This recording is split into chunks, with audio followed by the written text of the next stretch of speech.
जय माता दी।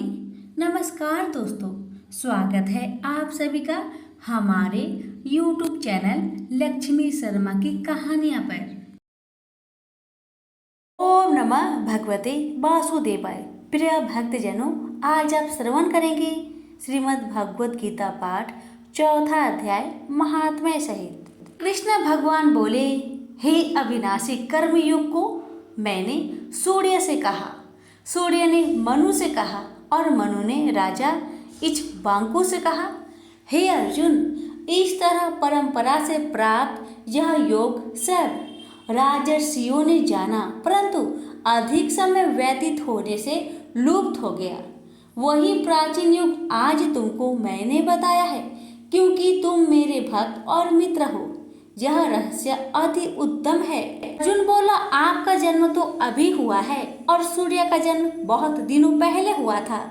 मैं किस प्रकार मानूं सूर्य को यह योग आपने बताया था? श्री कृष्ण भगवान बोले, हे अर्जुन, मेरे व तुम्हारे अनेक जन्म हो चुके हैं, मुझे यह याद है और तुम भूल गए हो। मैं अनजन्मा अविनाशी संपूर्ण प्राणियों का स्वामी और अपनी प्रकृति से स्थित हूँ तथा अपनी माया से जन्मता हूँ। हे भारत, जब जब धर्म की हानि होती है और अधर्म की अधिकता होती है, तब तब ही मैं जन्म लेता हूँ। साधुओं की रक्षा, पापियों का विनाश और धर्म की स्थापना के लिए प्रत्येक युग में जन्मता हूँ। जो मेरे इस अलौकिक जन्म और कर्म का तत्व जानता है, वह मृत्यु होने पर फिर जन्म नहीं लेता और मुझ में लीन हो जाता है। इस तरह मोह, भय और क्रोध को त्याग कर मुझ में भक्ति रखकर कर्म कर और मेरी शरणागति हो। बहुत से मनुष्य ज्ञान रूपी तप से पवित्र होकर मुझ में मिल गए हैं।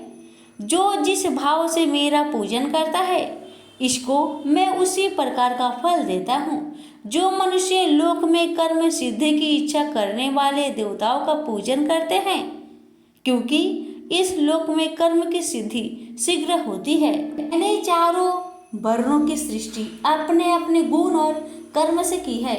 सृष्टि का कर्ता मैं ही हूँ, तथापि मुझे अकर्ता अविनाशी जानो। कर्म मुझको वृद्ध नहीं कर सकते तथा कर्म फल मेरी कामना नहीं है। इस प्रकार जो मुझको पहचानता है, कर्मों के बंधन में नहीं पड़ता। इस प्रकार समझकर प्राचीन मुमुक्षुओं ने भी कर्म किए हैं, अतः पूर्व पुरुषों के पहले ही किए गए कर्मों को तू भी कर। हे अर्जुन, कर्म क्या है और कैसे किया जाता है, इसके विचार में विद्वानों की बुद्धि भी चकरा जाती है। उस कर्म का वर्णन मैं तुमसे कहूँगा, जिसके जानने से संसार के बंधन से छूटकर मोक्ष की भागी होगे। कर्म, विकर्म और अकर्म तीन का जानना आवश्यक है, क्योंकि कर्म की गति अति गंभीर है। जो कर्म में अकर्म देखता है, वही पुरुष बुद्धिमान है, वही योगी और समस्त कार्यों को करने वाला है। हे अर्जुन, जो कर्म करने में कोई कामना नहीं रखता है और जिसके समस्त कर्म ज्ञान रूपी अग्नि से भस्म हो गए हैं, उसको ही पंडित कहते हैं। जो फल की आशा छोड़कर कर्म करता है और उनमें आसक्त भी नहीं रखता है तथा निराशा ही सदा संतुष्ट रहता है, ऐसा मनुष्य कर्म में घिरा रहने पर भी मानो कुछ नहीं करता है। सब कामनाओं को त्याग मन और आत्मा को बस में कर संसारी परमपंजों से छूटकर केवल शरीर से काम करते हैं, वे भी कर्म बंधनों से संतापित नहीं होते। देव योग से जो कुछ मिल जाए उसी में संतुष्ट रहता है। जो हर्ष, शोक आदि द्वंद्वों से मुक्त है, किसी से ईर्ष्या-द्वेष नहीं करता, कर्म की सिद्धि या असिद्धि में भेद नहीं समझता, वह कर्म करता हुआ भी उससे नहीं बंधता। जो फल की इच्छा नहीं रखता, वह वासना से दूर हो गया है। ज्ञान में जिसका मन अचल है, जो यज्ञ कर्म करता है, वे सब कर्म लुप्त हो जाते हैं। हवन करने का पदार्थ भी ब्रह्म है, आहुति देने वाला भी ब्रह्म है। इस प्रकार जिसकी वृद्धि में सब कर्म ज्ञानमय है, उसी को ब्रह्म प्राप्त होता है। कोई कोई कर्म योगी देवताओं की पूजा करते हैं और कोई कोई ज्ञान योगी ब्रह्म रूप अग्नि में यज्ञ रूप से हवन कर परमात्मा का भजन करते हैं। कोई ऐसे हैं जो कि अपनी इंद्रियों को तथा सब कर्मों को संयम रूप अग्नि में होम देते हैं और कोई कोई इंद्रिया रूप अग्नि में इंद्रियों के रूप शब्द आदि विषय को होम देते हैं।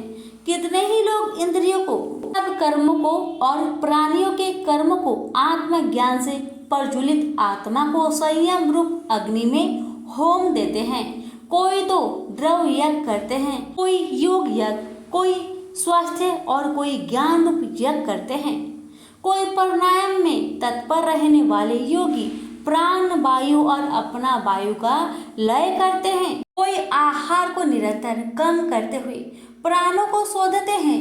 ये सब यज्ञ वेता है और यज्ञ से ही इनके सब पाप नाश हो जाते हैं। जो यज्ञ में बचे हुए अमृत रूप अन्न को खाते हैं ये सनातन ब्रह्म को प्राप्त होते हैं। हे अर्जुन, जो यज्ञ नहीं करते उनको लोक परलोक दोनों ही नहीं मिलते हैं। पार्थ, फल सहित सब कर्म ज्ञान में ही समाप्त हो जाते हैं। उसी ज्ञान यज्ञ का तत्वदर्शी और ज्ञानी लोग तुमको उपदेश करेंगे, इसलिए तुम उनकी सेवा करना और विनय पूर्वक प्रश्न करके ज्ञान यज्ञ जानना। इस ज्ञान का लाभ प्राप्त करके तुमको ऐसा मोह फिर नहीं होगा। इसी ज्ञान से समस्त प्राणियों को तुम अपने में और मुझ में भी देखोगे। यदि सब प्राणियों से भी अधिक पाप करने वाले हो तो भी ज्ञान रूपी नौका से ही सब पाप रूपी समुद्र को पार कर जाओगे। हे अर्जुन, जिस प्रकार प्रज्वलित अग्नि लकड़ी को जलाकर भस्म कर देती है, वैसे ही ज्ञान रूपी अग्नि सब कर्म को भस्म कर डालती है। इस लोक में ज्ञान के समान पवित्र और कुछ भी नहीं है। यह ब्रह्म बहुत काल प्रयत्न कर्म योग से सिद्धि हुए मनुष्य को स्वयं ही प्राप्त होता है। जो श्रद्धावान मनुष्य इंद्रियों को जीतकर ब्रह्म ज्ञान से लगा रहता है, वह ज्ञान को पाकर अल्प समय में शांति को पा जाता है। अज्ञानी, श्रद्धा रहित और जिनके मन में संदेह है, ऐसे जो पुरुष हैं वह नरक को जाते हैं। जिनके मन में ज्यादा संदेह रहता है उनको यह लोक परलोक और सुख कुछ भी प्राप्त नहीं होता। इसने परमेश्वर, धन और निष्काम कर्म योग के आश्रय से कर्म बंधन त्याग दिए हैं। ज्ञान से जिसके सब संदेह दूर हो गए, हे अर्जुन, उस आत्मज्ञानी पुरुष को कर्म का पाप पुण्य रूप बंधन में नहीं बांध सकता। अतः हे अर्जुन, अज्ञान से उत्पन्न हुए चित्त के इस संचय को ज्ञान रूपी तलवार से काटकर तुम मेरे बताए हुए कर्म योग को करने के लिए प्रस्तुत हो जाओ। प्रेम से बोलिए श्री कृष्ण भगवान की जय। यहीं पर चौथा अध्याय समाप्त हुआ। आप सुनिए चौथा अध्याय की महात्माएं। भगवान बोले, हे लक्ष्मी, जो पुरुष श्री गीता जी का पाठ करते हैं उनके स्पर्श मात्र से अदम देह छूटकर मुक्ति को प्राप्त होता है। लक्ष्मी जी ने पूछा, श्री नारायण जी, गीता जी की पाठ करने वाले को छूकर भी कोई जीव मुक्त हुआ है?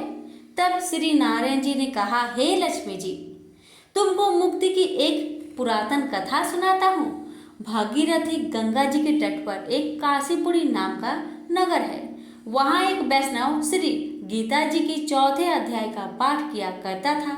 एक दिन वह साधु वन में गया। वहाँ बेरियों के 2 वृक्ष थे, उनकी बड़ी छाया थी। वह साधु बैठ गया और बैठते ही निद्रा आ गई। एक बिरिया से उसके पाँव लगे और दूसरे के सिर लग गया। वह दोनों बेरिया आपस में कांपकर पृथ्वी पर गिर पड़ी। पत्ते उनके सूख गए।